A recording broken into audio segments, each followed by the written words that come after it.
मी आवडीने बोलतो ना, प्रबल प्रेम के पाले पढ़कर प्रभु को नियम बदलते देखा, अपना मान भले टल जाए पर भक्त मान नहीं टलते देखा, जिनकी कृपा दृष्टि के बल से सकल विश्व को पलते देखा, उनको ही गोरस के ऊपर सो सो बार मचलते देखा.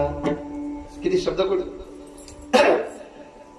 जिनके चरण कमल कमला के, जिनके जिनके जिनके जिनके जिनके जिनके चरण कमल कमला के कर से ही निकलते देखा, उनको ही करिल कुंजन में नंगे पैरों चलते देखा, नंगे पैरों चलते देखा.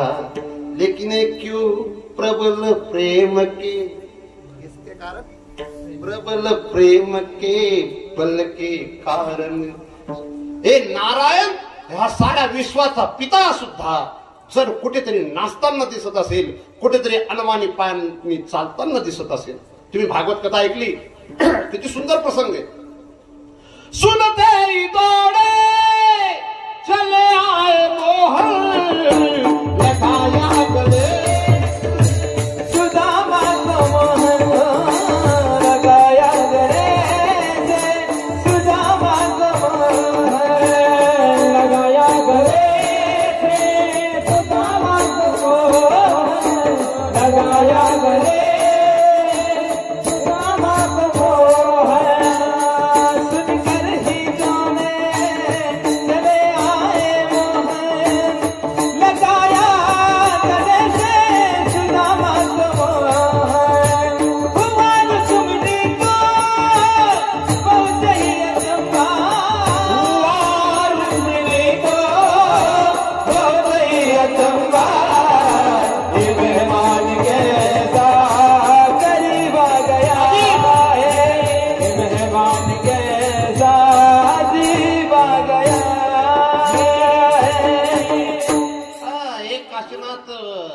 ही व्यक्ती, या व्यक्तीच्या वाढदिवसाच्या निमित्ताने लग्नाचा फोटो नव्हता, त्या व्यक्तीच्या वाढदिवसाच्या निमित्ताने सुदामाचा फोटो. म्हणजे गेल्या वर्षी ती व्यक्ती सुदामा बनली होती ना, तर तो फोटो होता. मी म्हटलं इथला श्रीमंत गरीब का बोलला, पण त्या मागचं कारण होतं की तो एक मागचा काळ जरी असेल, भूतकाळ जरी असेल, पण सुदामाचा झालेला सन्मान, सुदामांचा झालेला सन्मान नाहीये, तो सुदामांनी केलेल्या प्रेमाचा सन्मान आहे. म्हणून प्रेम माणसाच्या जीवनामध्ये पाहणं तुम्ही किती गोड गोव्यात ज्ञानोबरांच्या, देखा नवलतया प्रभूचे अद्भुत प्रेम भक्ताचे, जे सारथ्य पण पार्थाचे करीतो असे, पायिक पाठीशी घातला आपण पुन्हा उभा राहिला, हे का, या मागचं कारण फक्त प्रेम आहे. म्हणून माणसाने जीवनात कोणती संपत्ती नाही मिळवली तरी चालेल, पण प्रेमाची संपत्ती माणसाच्याकडे असावी.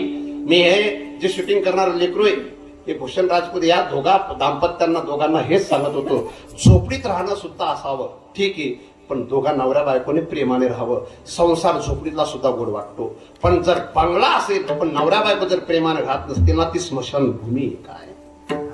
म्हणून स्मशानभूमी तुम्हाला तुमचा बंगला जर बनवायचा असेल तर तुम्ही प्रेम विरहित राहा, आणि तुमची झोपडी स्वर्ग बनवायचा असेल तर तुम्ही प्रेम करा. काय करा, भाड्याचं काय घर असेल ना बरं का दल्ली, आता दल्लीनी दल्ली मरावर आहे म्हणून दल्लीनी टेन्शन वाढ झाले, खरं का नाही सांगा बरं. तुम्ही दल्ली 95 पुढे भिडी घे, किती 96, तरी दल्ली जाणं दुःख आहे का नाही, का बरोबर.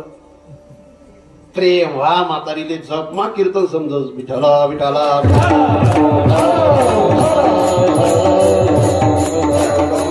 माणसाने प्रेम करावं, बाकी काही नाही करावं असं नाही. कर्तव्य शून्य असलेला माणूस मूर्ख आहे, कर्तव्य शून्य असलेला माणूस मूर्ख आहे. परंतु कर्तव्यात जर पुन्हा प्रेम असेल तर त्या माणसाचा प्रेम योगच जगतपित्याला जोडणारा ठरतो.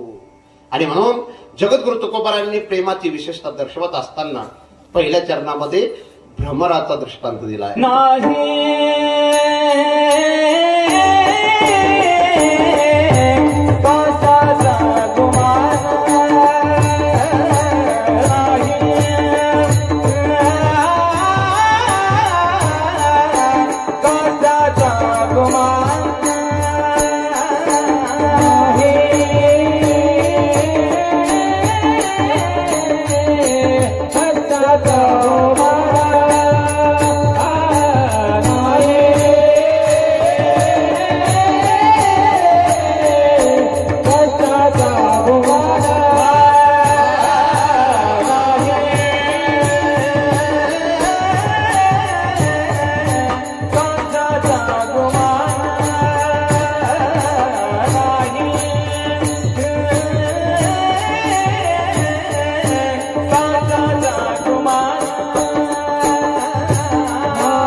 जुनीचा आणि त्याला पुन्हा वर्तमान काळातल्या काही संगीतातल्या चाली दोघांना एकत्रित करून चाल तयार करणे याला म्हणतात इंजिनियर.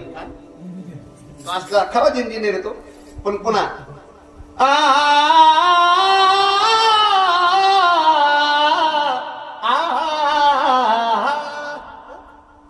जुनं गाणं आहे ते पण मी सांगणार.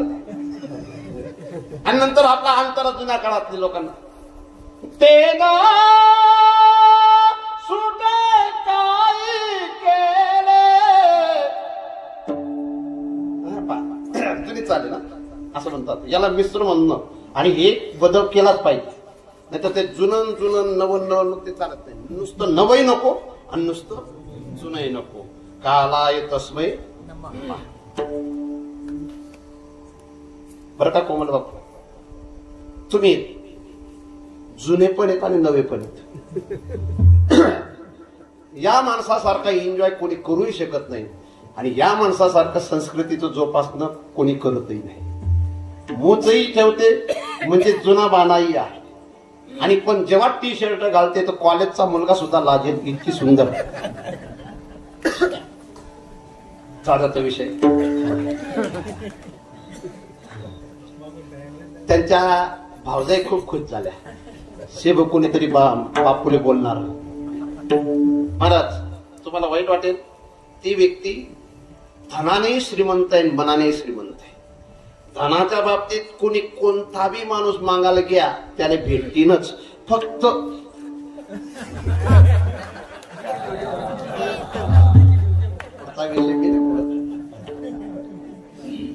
विनोद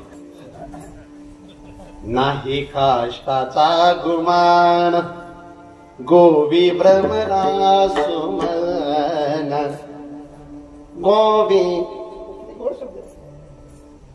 आता काष्ट, आता इथं आपल्या सुतार समाजाची व्यक्ती, बारीक व्यक्ती कुठेतरी बसलेली येते, खूप धार्मिक व्यक्ती, खूप गोड व्यक्ती, पण इथं ते मला दिसत नाही. दिवसा दिसते, रात्री दिसत नाही. कुठेतरी असते ती बारीक व्यक्ती, एकदम साधी व्यक्ती. एक झोपडीत राहते. आपल्या गावात सर्व लोक साध्या चांगल्या घरात राहतात, पत्र्याच्या घरात राहतात. फक्त ती व्यक्ती अशी ती अजून सुद्धा एकदम छोट्याशा घरात राहते. आहे का नाही? आपले सुतार समाजाचे जाऊ द्या, ते तुमले बट्ट माहिती, आता मी तुमले दाटा द्यावा नाही. तर सुतार ही जी व्यक्ती आहे, ही व्यक्ती दिवसभरात जे लाकूड पोखरण्याचं काम करते, 12 तास लागतात एखाद्या लाकूडाला म्हणजे पोखर. तुम्ही सुद्धा ते काम केलं तर तेवढंच काम जर तुम्ही भुंग्याला करायला लावलं ना, तो फक्त 2 तासात करून टाकतो. फक्त त्याला अक्कल नसते, त्याला फक्त ते लाकूड पोखरण्याचा रोग असतो. काय रामायणामध्ये एक प्रसंग आलेला आहे. जेव्हा अहिमई यांची पत्नी, तिला रामरायांच्या सौंदर्याला पाहून तिच्यावर प्रभाव झाला आणि तिला वाटलं की मला राम पाहिजे. तर ती हनुमंतरायांच्या पुढे आपला भाव व्यक्त करते. पण हनुमंतराय म्हणतात, तुझ्या इच्छेला मी पूर्ण करेन. पण रामांचा स्वभाव असा आहे, ते सन्मान करतात, पण त्यांचा थोडा जरी अपमान झाला तरी राम तिथं थांबणार नाही. इकडे हनुमानजी महाराजांनी रामजींना सांगितलं, जर तुम्हाला अहिमईचा नाश करायचा असेल तर माझी भूमिका तुम्हाला स्वीकारावी लागेल. रामजींना हनुमानजी म्हणतात, तुम्हाला अहिमईच्या पत्नीने जी सजावट केलेली रूम मध्ये त्या पलंगावर तुम्हाला बसावं लागेल. राम म्हटले मी वनवासी, राम म्हटले मी एक बाणी एक पत्नी व्रतधारी, आणि असं मला तू कार्य करायला लावतो बाबा, मी करणार नाही. तेव्हा हनुमानजी म्हटले, जर तू केलं नाही, तुम्ही केलं नाही, तर मग आपलं युद्ध त्याच्यात आपल्याला विजय कधी भेटणार नाही. हनुमानजी रामजींना सांगतात, तुम्ही फक्त माझ्या ओला होऊ द्या, बाकी पुढचं कोणत्याही प्रकारचं तुम्हाला कलंक लागणार नाही, फक्त तुम्ही हो म्हणा. आणि ज्या अहिमईचं जीवन ज्या भुंग्याच्या आधारावर होतं, त्या भुंग्यांचा मालक पकडला कोणी? हनुमानजी महाराजांनी. आणि सांगितलं, माझ्या रामांनाही काळा दाग लागू नये आणि तिकडे अहिमईच्या पत्नीलाही कोणत्याही प्रकारे मी फसवलं असं वाटू नये. म्हणून तुला एक काम करायचंय, ज्या पलंगावर रामजी नुसता असा स्पर्श करतील तो पलंग तुला पोखरून काढायचा. आतून कसा? आतून पोखरून काढायचा आहे. बाहेर तर कसाच दिसला पाहिजे, पण आतून तुला पोखरायचा आहे. आणि रामजींचा नुसता हाताचा स्पर्श झाला, पलंग मुडला की राम जातील आणि अहिमईची पत्नी सुद्धा नाराज होणार नाही. आता ते जी गवडण आपण म्हणायचो जुन्या काळात, हरी माझ्या मंदिरी कधीतरी या, कधीतरी याल, कधीतरी याल, हरी माझ्या मंदिरी कधीतरी याल. पलंग मी सजविला सेज फुलांचा, पलंग मी सजविला सेज फुलांचा, परिमळ सुगंध घ्याल, हरी माझ्या. ही आईमाईच्या पत्नीचा भाव बरं का, नाथबाबांनी व्यक्त केला. तर तिने सुंदर असा पलंग सजवला. पण इकडे भुंग्याला सांगितलं होतं की तुला मी जीवदान याच्यासाठी दिलंय, त्या आईमाईचं मी बघून घेईल, पण तुला त्याच्यासाठीच जीवदान दिलंय आणि ते कार्य पूर्ण करण्याकरता तुला जीवदान आहे. त्याने रात्रभर मध्ये महाराज पूर्ण पलंग असा पोखरून काढला आणि रामजी आले, सुंदर असं स्वागत अहिमईच्या पत्नीने केलं आणि पलंगावर बसा असं म्हटल्याबरोबर पलंग. मला हे का सांगायचंय, सुतार सुद्धा ते करू शकत नाही. सुतार जे करू शकत नाही ते भुंगा करून टाकतो. पण त्या भुंग्याचा एक दोष आहे, तो भुंगा जर कमळ पाकळीमध्ये अडकला तो लाकूड पोखरू शकतो, पण कमळ पाकळीला कापू शकत नाही. काय ज्ञानोबारायांच्या ओवे, ज्ञानोबाराय म्हणतात, जैसा भ्रमर भेदी कोडे, भलतेची काष्ट कोरडे, पडी कडिके माझी दडे कोवडी ये, तेच उत्तीर्ण होईल प्राणे, की ते कमळ तड चिरुने तैसे कठीण कोवळेपणे स्नेह दे का. हा काय सुंदर श्लोक आहेत. रात्री गमिष्यती भविष्यती सुप्रभातम भास्वानुदेश्यती हसिष्यती. किती सुंदर श्लोक आहे. इत्थम विचिंतयति कोशकते द्वरेपे हा हंत हंत नलिनी उच्चारे. हे श्लोकामध्ये एक हत्ती उन्मत्त असलेला तो त्या सरोवरामध्ये येतो आणि त्या सरोवरातील त्या कमळाला असं उपटून फेकतो, खाडतो, तरी देखील त्याच्यात गुंतलेला भ्रमर बाहेर निघत नाही. मरतो पण बाहेर निघत नाही. ते काय कारण असेल? प्रेम. काय अनेक बंधन आहेत, लाखो बंधन आहेत. सोन्याच्या बेडीचं बंधन आहे, लोखंडाच्या बेडीचं बंधन आहे, दोराचं बंधन आहे, ताराचं बंधन आहे. पण ते सर्व बंधन कोणत्या ना कोणत्या शस्त्राने कापले जातात. पण प्रेम बंधन असे त्या बंधनाला कोणीच कापू शकत नाही. किती सुंदर आहे. बंधनाने खलु संती भौनी प्रेम बंधन दृढ उच्यते. दारू भेद निपुणोपी षडंग्रे निष्क्रिय भवती. पंकज कोशे विठला विठला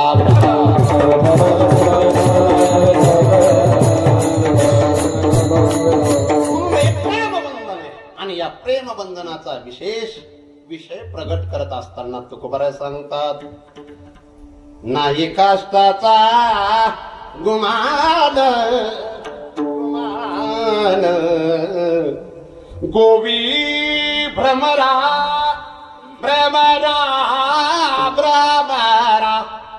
ही तारीख मी घेणार नव्हतो पण का घेतली. माझी उषा माय आणि तिची सून याच राजोजीबोच्या अंगणामध्ये उभ्या राहून दोन्ही विनंती करत होते, महाराज आमना तुमवर विश्वास शे पण यापेक्षा तुमनावर आमना जीव वाढासे म्हणून आमने करता तारीख ल्याना. त्या म्हणतो तुमले पैसा पाहिजे का. म्हटलं ते सांगता येत नाही. ते म्हणले पैसा. मी विचार केला पैसा तर बाबऱ्याला सोडून अनेक गावांमध्ये भेटतो पण बाबऱ्यामध्ये जे प्रेम भेटतं ते अनेक गावांमध्ये भेटेल की नाही सांगता येत. जगन्नाथ तुम्ही कोण कथ बटीले पट्टा कथा बी बसले जगा त्या सर सरळ बसी बसी बागनात आते टेका लावायला लागेल. टेका लाईलाई बागनात आते का जपानी तयारी माहिती.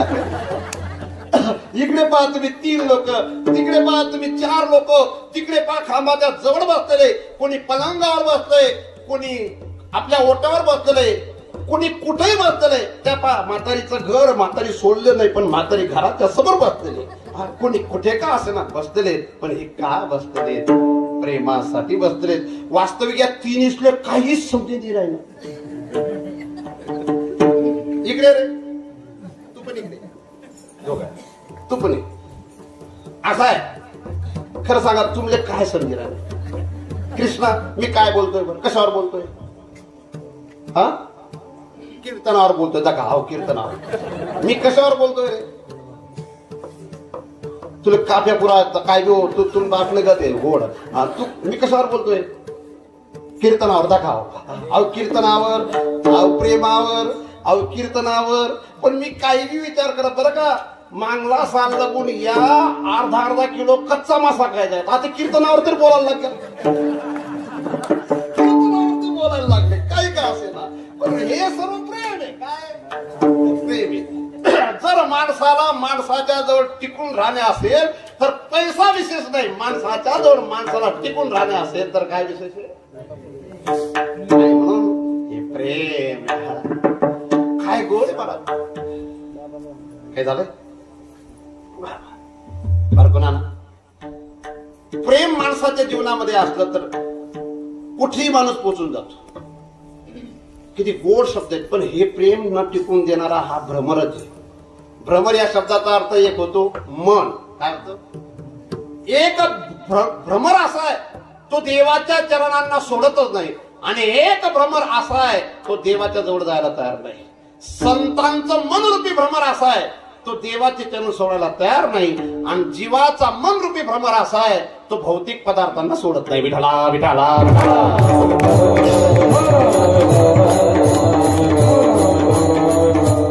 महाराज सुमन गोवी भमरा सुमन.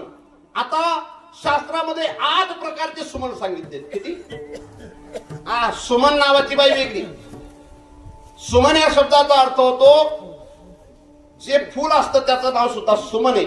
आणि सुमन या शब्दाचा अर्थ होतो ज्याचं मन चांगलं आहे तेही.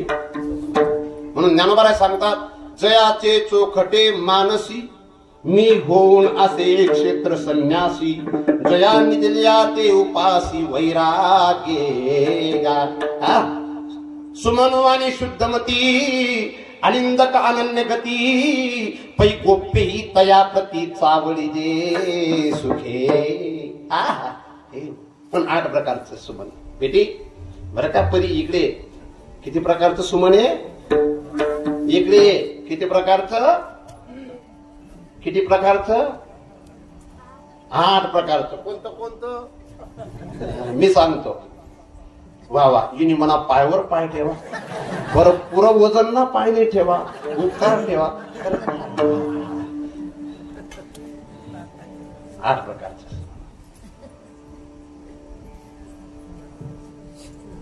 सत्य सुद्धा सुमन आहे. इंद्रिय निग्रह सुद्धा सुमन आहे. दया सुद्धा सुमन आहे. श्रम सुद्धा सुमन आहे. तप सुद्धा सुमन आहे. लक्षात येत आहे ना? हे सर्व सुमन आहे. हे सर्व देवाला अर्पण करणारे सुमन आहे. तर का सुनंदा माय कुठे आहे? सुनंदा सुनंदा वेगळी आणि सुमन वेगळं. बरं का जुगल महाराज आऊ शूटिंग कराना परिणाम रास. तू वाटेच उभी राहशी का? मी याला का बरं उठवत असतो माहिती का? आई मन समोर जपिली त्यामुळे उठाल. बरं का आबा नाही. सुमन. तुमच्या पत्नीचं नाव काय? राधा. काय प्रेम केली नको नाव. काय छाया. वा वा. आई व्यक्ती ते गाणं त्यामुळेच म्हणायला लावतो बरं. शीतल तुझी छाया.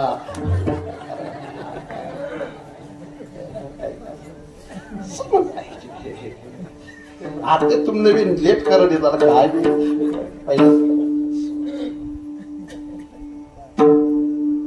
ते असे 8 प्रकारचे सुमन. पण आमचं मन सुमन जे आहे किंवा आमचं मन जो भ्रमर आहे तो कायम दुसऱ्याच रस्त्याने जातो. बरं का बापू? कसा जातो? म्हणून तर ज्ञानोबा आहे त्याच्याविषयी गातात.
असे भ्रमर.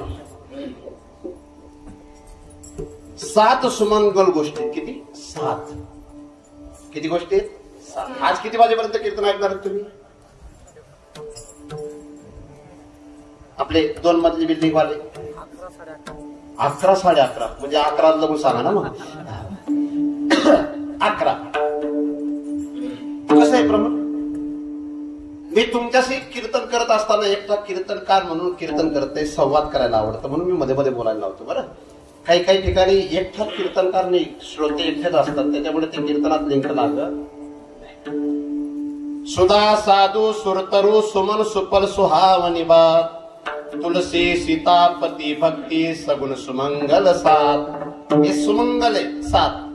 पहिली सुधा. सुधा म्हणजे अमृत, साधू म्हणजे महात्मा, सुधा साधू सुरतरु कल्पतरू, सुधा साधू सुरतरु सुमन.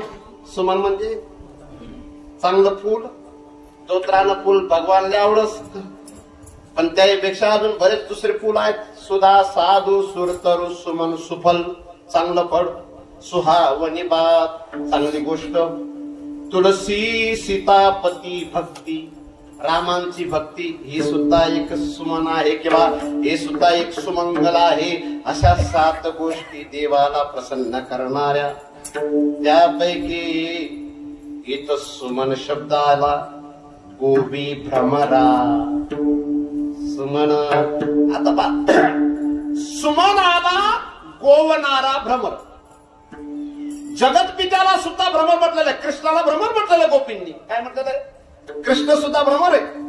मधुपकितव बंधो माम कृषाभिन सपत्न्या कुच विरुलित माला कुंकुमाश्माश्रुभिर्न. त्याला सुद्धा भ्रमर म्हटलेलं आहे. तर जगाचा बाप म्हणजे कृष्ण सुद्धा भ्रमर आहे. पण भ्रमर कृष्ण आणि जीव भ्रमर. लक्षात घ्या, भ्रमर कृष्ण जो आहे तो सुमनावरच बसतो आणि जीव भ्रमर जो आहे तो भौतिक पदार्थाला सोडत नाही. म्हणून या अभंगातला जो भ्रमर आहे तो भ्रमर जगाचा बापही घेतला आहे आणि या अभंगातला जो भ्रमर आहे तो संत रूपी जीव सुद्धा घेतलाय. पण एक तिसरा भाव असा आहे, फक्त दृष्टांत आहे. जसं भ्रमर लाकडाला पोखरतो पण लाकडापेक्षा त्याचं प्रेम जास्त मकरंदावर असल्या कारणाने त्या मकरंदाला जसा तो सोडत नाही, तसं प्रेम करणारा जो जीव आहे किंवा प्रेमाने प्रभावित होणारा जगतपिता जो आहे तो प्रेमी जीवाला सोडत नाही. म्हणून नाही काष्टाचा गुमान गोडी भ्रमरा सुमन. हा दृष्टांत तुकोबारांना थोडा कमी पडला वाटला म्हणून तिसऱ्या चरणात एक दृष्टांत आहे. पदने गाणे पेडा पदने गाणे पेडा पदने गाणे पेडा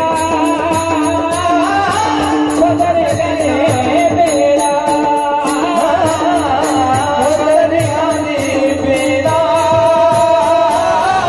पदने गाणे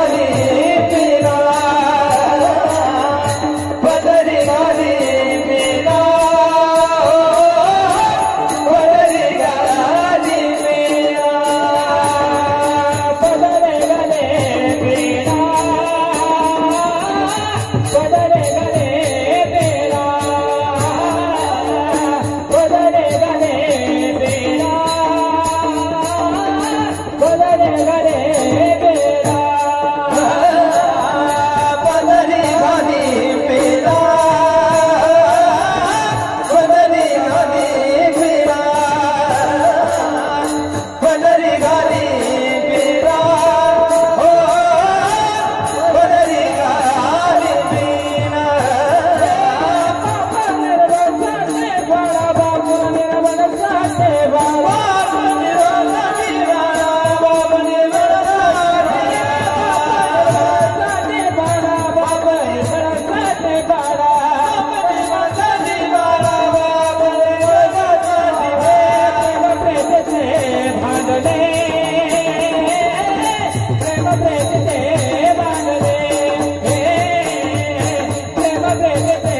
बांधले